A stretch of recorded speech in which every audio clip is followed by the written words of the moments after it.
கர்த்தராகிய இயேசு கிறிஸ்துவின் இனிய நாமத்தில் உங்கள் அனைவருக்கும் என் அன்பின் வாழ்த்துக்கள்.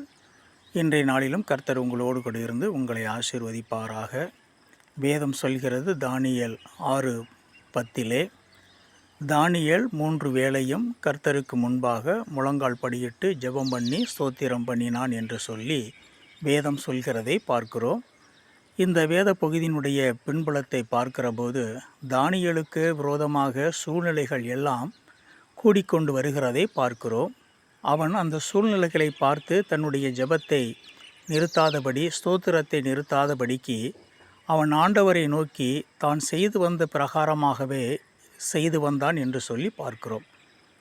இந்த பகுதியின் மூலியமாக ஆண்டவர் நமக்கு கற்றுக் கொடுக்கக்கூடிய காரியம், என் மகனே, என் மகளே, நீ சூழ்நிலைகளை பார்த்து உன்னுடைய ஜெபத்தையோ ஸ்தோத்திரத்தையோ உன்னுடைய தேவனுக்கு உண்டான காரியங்களையோ எதுவும் தடை செய்யாதபடிக்கு நீ பார்த்துக்கொள். நான் உன்னோடு கூட இருந்து உன்னை வழி நடத்துவேன்.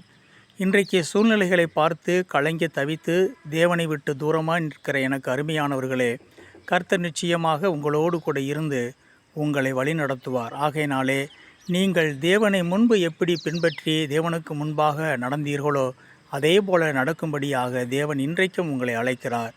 கர்த்தர் தாமே கூட இருந்து உங்களை ஆசீர்வதிப்பாராக. ஆமேன்.